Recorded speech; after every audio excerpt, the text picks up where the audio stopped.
Chào mừng bạn đã quay trở lại với Terry trong series Thành lập công ty hay hộ kinh doanh. Ở phần 1, chúng ta đã cùng nhau so sánh ưu nhược điểm của hộ kinh doanh và doanh nghiệp để bạn dễ dàng chọn được mô hình phù hợp. Vậy, bạn đã tìm ra được câu trả lời cho mình chưa? Nếu chưa, trước khi đi tiếp, bạn hãy xem lại video này để nắm rõ những điều cần biết trước khi bắt đầu đăng ký. Theo quy định hiện hành, để đăng ký kinh doanh hợp pháp, cá nhân hoặc tổ chức cần chuẩn bị đầy đủ hồ sơ và thực hiện đúng quy trình của cơ quan đăng ký kinh doanh. Hôm nay chúng ta bước sang phần 2, phần thực tiễn thật sự. Terry sẽ hướng dẫn bạn chi tiết từng bước chuẩn bị thông tin, soạn hồ sơ và nộp đăng ký cho cả hai loại hình, hộ kinh doanh và doanh nghiệp. Mọi nội dung sẽ được trình bày rõ ràng, dễ áp dụng và bám sát với quy định pháp luật mới nhất. Nào chúng ta hãy bắt tay vào làm nhé! Bước 1. Chuẩn bị thông tin. Loại hình kinh doanh. Chọn loại hình phù hợp. Công ty trách nhiệm hữu hạn 1 thành viên, công ty trách nhiệm hữu hạn 2 thành viên trở lên, công ty cổ phần, công ty hợp danh và doanh nghiệp tư nhân, hộ kinh doanh cá thể. Ngành nghề kinh doanh. Xác định mã ngành, mô tả đúng hoạt động. Lưu ý các ngành nghề có điều kiện như an toàn vệ sinh thực phẩm, xuất nhập khẩu, vận tải, v.v. Cần phải có giấy phép chuyên ngành tương ứng. Ở đây có một mẹo mình hay sử dụng là hẳn là trong đầu mình đã có một vài cái tên mà loại hình kinh doanh của công ty, hộ kinh doanh nó na ná giống với cái mình sắp làm. Vậy thì bạn hãy lên Google tìm 3 tới 5 công ty có ngành tương tự mình muốn đăng ký, nhấn vào các trang có cập nhật thông tin thuế như đây. Bạn sẽ thấy trang tham khảo thông tin công ty đó. Bạn kéo xuống dưới để xem chi tiết ngành nghề họ đã đăng ký thành công. Hay các công ty tương tự cũng được sắp xếp ở trang dưới này, sao chép lại mã và mô tả. Giờ quay lại Google một lần nữa, tìm riêng những mã ngành đó có quy định đặc biệt gì không, các mã ngành con và một số thông tin khác. Sao chép chính xác mô tả đúng quy định và chọn cho riêng các ngành mà bạn đăng ký phù hợp nhé. 3. Tên doanh nghiệp, hộ kinh doanh. Đặt tên theo quy định, độc đáo, không trùng lặp, đúng loại hình, có thể tra cứu tại Cổng Thông tin Quốc gia về đăng ký doanh nghiệp để tìm tên mình thích có ai đã từng đăng ký chưa. 4. Địa điểm trụ sở chính đối với công ty hoặc địa điểm kinh doanh đối với hộ kinh doanh. Chuẩn bị địa điểm chính xác theo hợp nhất sáp nhập 34 tỉnh thành mới, có giấy tờ pháp lý chứng minh, ví dụ như hợp đồng thuê nhà, văn bản cho thuê đất, xác nhận chủ quyền. Lưu ý là chung cư để ở không được tính là địa chỉ công ty. Thành viên, cổ đông góp vốn nếu có, danh sách cá nhân tổ chức góp vốn, tỷ lệ góp và vốn cam kết. Thông tin cá nhân gồm họ tên, chứng minh nhân dân, căn cước công dân, địa chỉ của mỗi thành viên hoặc cổ đông. Hộ kinh doanh thường do một cá thể làm chủ, không có thành viên khác. Vốn điều lệ hay vốn đầu tư là số vốn sẽ đăng ký. Đây là căn cứ để tính thuế môn bài hàng năm, do được miễn thuế năm đầu và năm 2026. Không còn thuế môn bài nữa, nên này chỉ cung cấp để thêm thông tin cho bạn thôi. Người đại diện pháp luật, người được pháp luật quy định để đại diện công ty, thực hiện các giao dịch và hoạt động của công ty. Theo quy định của Luật Doanh nghiệp 2020, hồ sơ đăng ký thành lập doanh nghiệp phải cung cấp đầy đủ các thông tin cơ bản như tên doanh nghiệp, địa chỉ, vốn điều lệ và ngành nghề kinh doanh. Các thông tin này cũng áp dụng tương tự với hộ kinh doanh, ngoại trừ các yếu tố đặc thù như điều lệ hay danh sách cổ đông. Bước 2. Soạn tạo hồ sơ thành lập. Giấy đề nghị đăng ký thành lập. Sử dụng mẫu của Bộ Tài chính theo đường link mình để đây, hoặc tham khảo dưới file đính kèm để tìm mẫu mới nhất từ Cổng Dịch vụ Công Quốc gia. Nhấn vào danh sách dịch vụ công để tìm các biểu mẫu loại hình công ty phù hợp như hợp danh, công ty cổ phần. Đối với công ty là giấy đề nghị đăng ký doanh nghiệp, đối với hộ kinh doanh là giấy đề nghị đăng ký hộ kinh doanh. Điều lệ công ty bắt buộc cho công ty trách nhiệm hữu hạn, một hoặc nhiều thành viên và công ty cổ phần. Hộ kinh doanh thì không có vốn điều lệ. Vốn điều lệ là một văn bản quy định các quy tắc hoạt động của công ty, bao gồm các thông tin về vốn điều lệ, cơ cấu tổ chức và các quyền lợi của thành viên, cổ đông. Terry chia sẻ vốn điều lệ mẫu bên dưới diễn giải hoặc vào link bên trong file, các bạn có thể tải về và điền theo thông tin của mình thôi. Danh sách thành viên cổ đông áp dụng khi có từ 2 thành viên cổ đông trở lên, công ty hợp danh, công ty trách nhiệm trên 2 thành viên, công ty cổ phần. Hộ kinh doanh chỉ có chủ hộ, không có danh sách thành viên. Tải danh sách thành viên mẫu bên dưới diễn giải hoặc tham khảo trên dịch vụ công, có chia sẻ link bên dưới file đính kèm của video. Bản sao giấy tờ tùy thân. căn cước công dân, hộ chiếu của chủ hộ đối với hộ kinh doanh hoặc của tất cả các thành viên góp vốn đại diện theo ủy quyền đối với công ty. Giấy tờ này phải còn hiệu lực. 5. Giấy chứng nhận đăng ký đầu tư nếu có vốn góp của nhà đầu tư nước ngoài theo luật đầu tư. 6. Giấy tờ chứng minh điều kiện kinh doanh ngành nghề chỉ áp dụng đối với ngành nghề kinh doanh yêu cầu điều kiện, ví dụ như giấy chứng nhận vệ sinh an toàn thực phẩm, giấy phép kinh doanh có điều kiện theo luật chuyên ngành, v.v. Tạp hóa, cơ sở bán thuốc lá, rượu bia với hộ kinh doanh chẳng hạn. Tài liệu liên quan khác, ví dụ như văn bản ủy quyền của người nộp hồ sơ hoặc nhận kết quả nếu không phải là người đại diện theo pháp luật tự đi hoặc tự nộp. Tài liệu về địa điểm kinh doanh như hợp đồng thuê xe, xác nhận đăng ký kinh doanh của chủ đất nếu cần. Trong điều kiện bình thường, Terry nhận thấy rằng hồ sơ đăng ký thành lập công ty tư nhân điển hình gồm giấy đề nghị đăng ký doanh nghiệp và bản sao các giấy tờ pháp lý của chủ doanh nghiệp như căn cước công dân, hộ chiếu. Đối với các loại hình công ty khác như công ty hợp doanh, cổ phần, hồ sơ còn bao gồm vốn điều lệ công ty và nếu có nhiều thành viên thì có danh sách thành viên, cổ đông. Đối với hộ kinh doanh cá thể thì đơn giản hơn, chủ yếu chỉ cần giấy đề nghị đăng ký hộ kinh doanh và bản sao giấy tờ tùy thân của chủ hộ, kèm theo giấy tờ về địa điểm kinh doanh nếu quy định. Bước 3. Nộp hồ sơ và đăng báo cáo, nộp online hay bưu chính. 1. Nộp hồ sơ.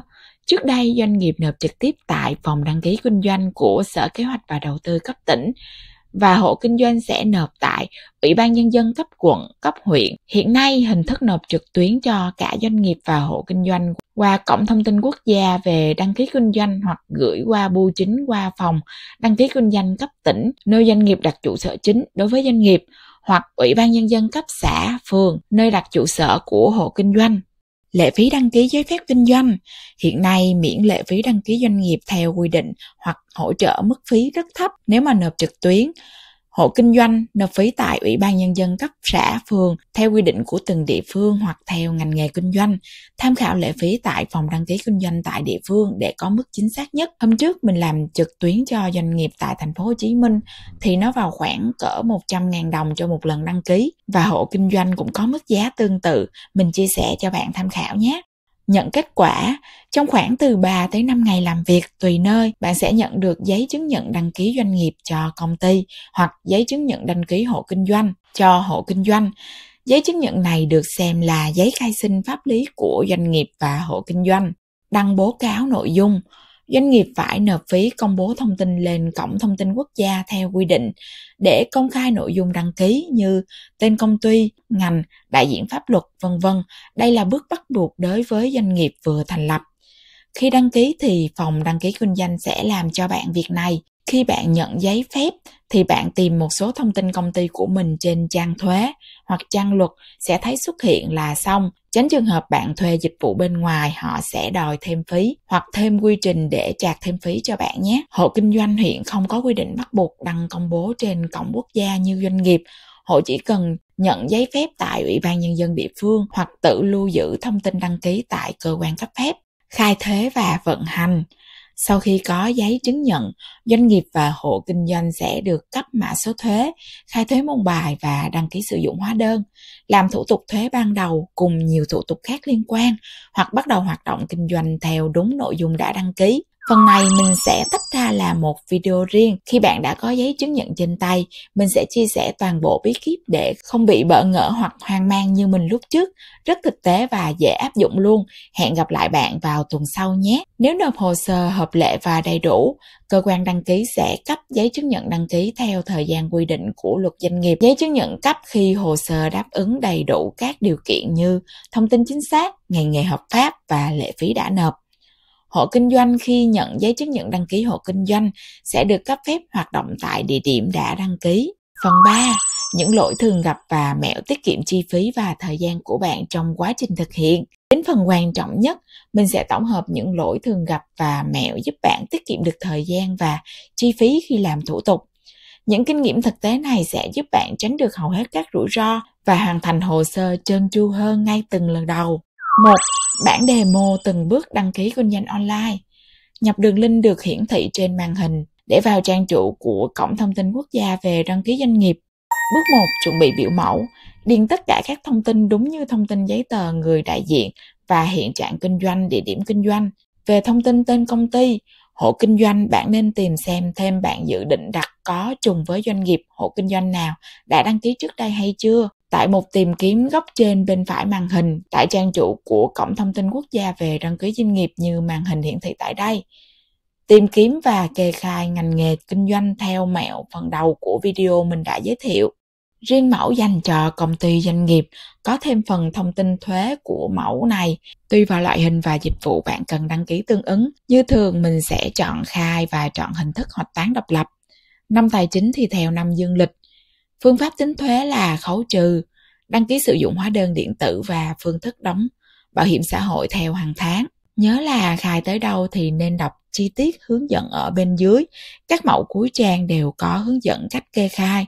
Đọc để xem xét có phù hợp với loại hình bạn đang đăng ký không nhé.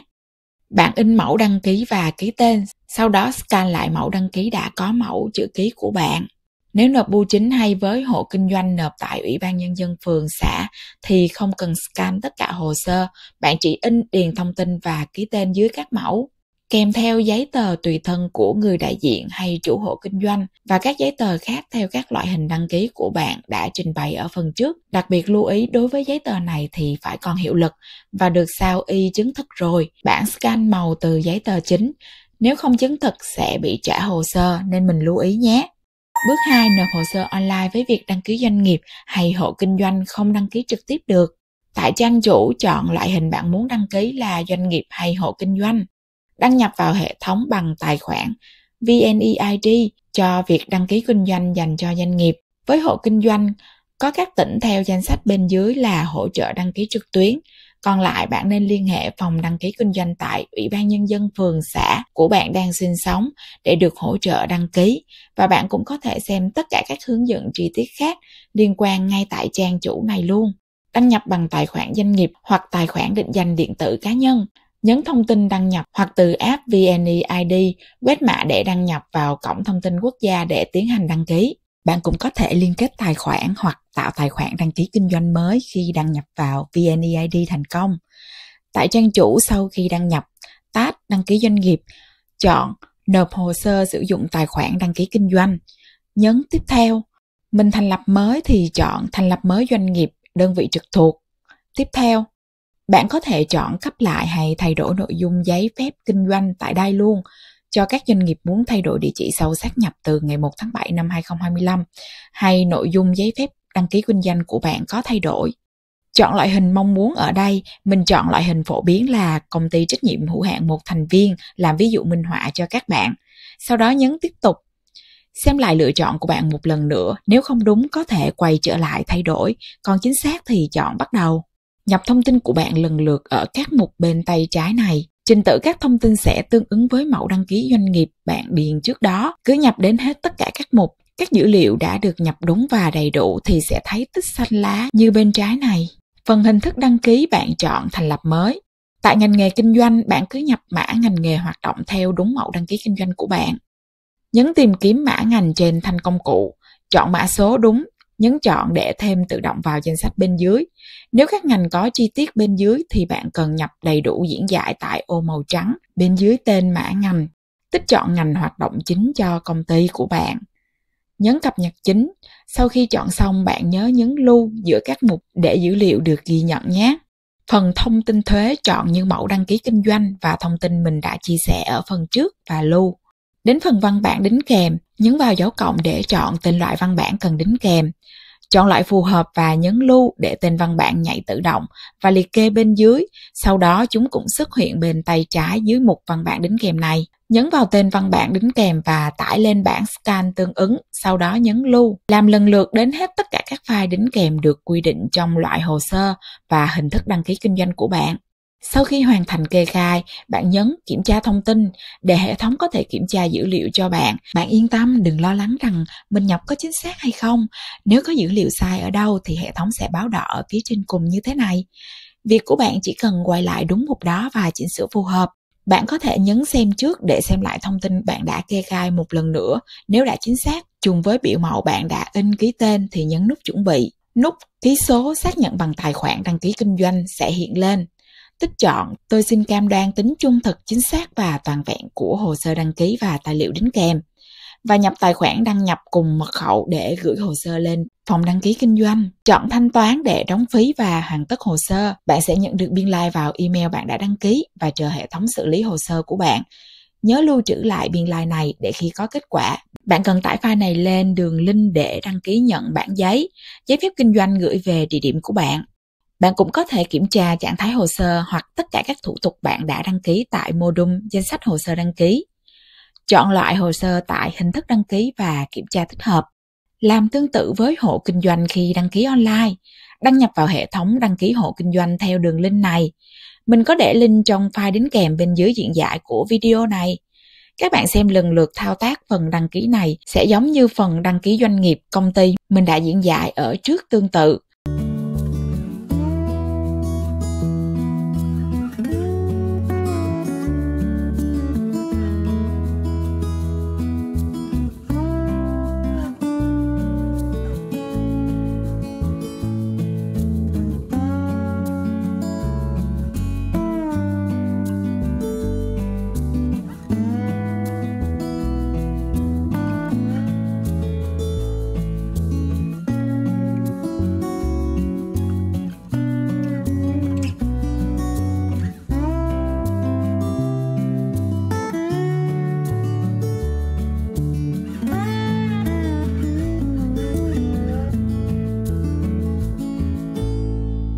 Vậy là hoàn tất thủ tục đăng ký online cho cả hai hình thức doanh nghiệp và hộ kinh doanh.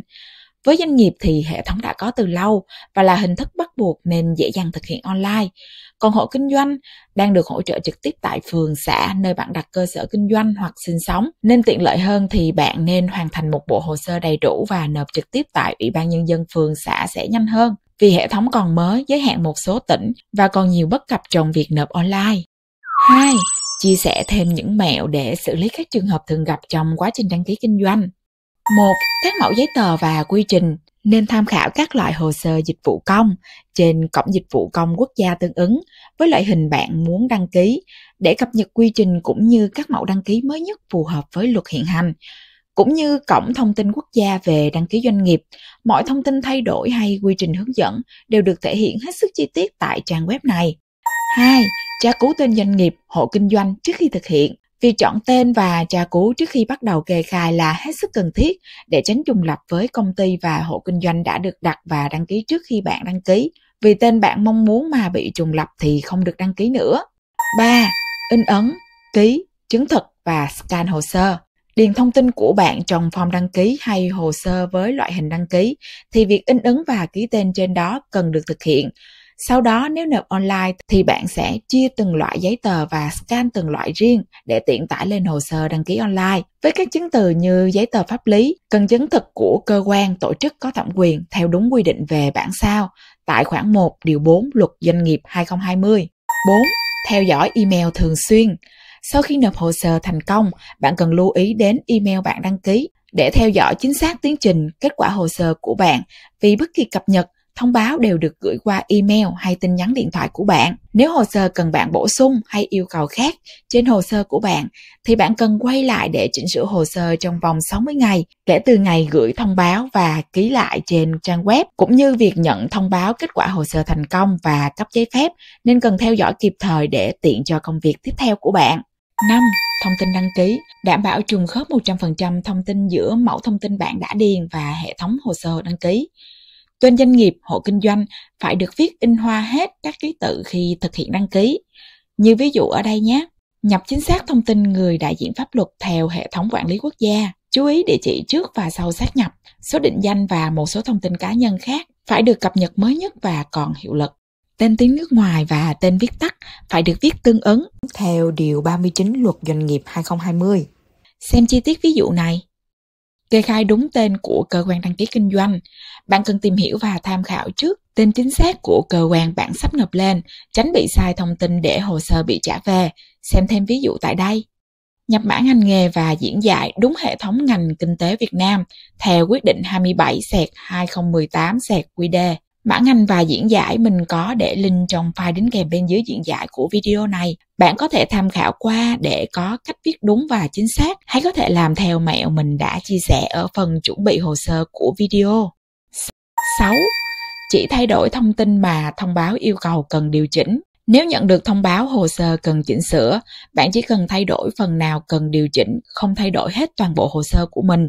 Khi thay đổi tương ứng, bạn phải ký tên và scan lại nếu có, trên các loại giấy tờ trong cùng một bộ hồ sơ nếu có thay đổi. Quay lại trang web xác nhận và nộp lại hồ sơ. 7. Đăng ký nhận giấy chứng nhận kinh doanh. Bạn sẽ nhận được email báo hồ sơ thành công. Trong email có kèm giấy chứng nhận đăng ký kinh doanh mẫu. Sau từ 1 tới 2 ngày tùy khu vực và số lượng hồ sơ, Sở Tài chính sẽ gửi về cho bạn một email nữa để đăng ký nhận bản giấy chứng nhận đăng ký kinh doanh thông qua bưu điện. Ở đây bạn cũng có thể đăng ký một số dịch vụ khác như tài khoản ngân hàng, thuế trong cùng một email này. Tải biên nhận theo đường link trong email như phần trước Terry có đề cập, hoặc vào trang tra cứu hồ sơ của hệ thống thông tin đăng ký để tải file lên đường link nhận được từ email của Sở Tài chính. Nhận giấy chứng nhận đăng ký kinh doanh từ bưu điện gửi về trong khoảng từ 3 tới 5 ngày làm việc tùy theo khu vực của bạn.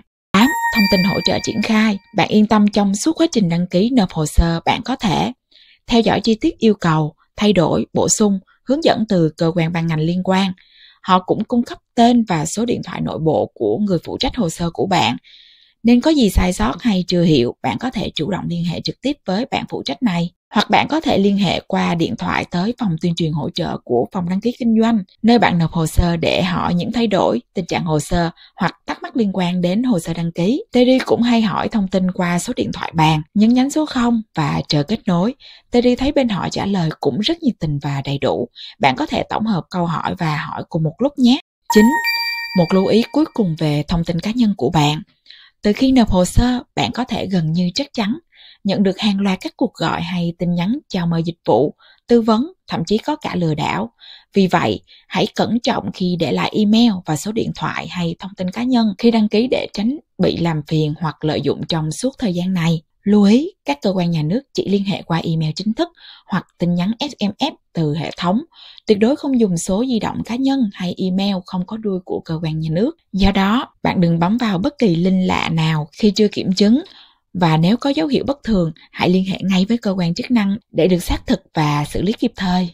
Trên đây là toàn bộ những kinh nghiệm thực tế và chia sẻ của mình đã ghi nhận được trong suốt quá trình đăng ký kinh doanh.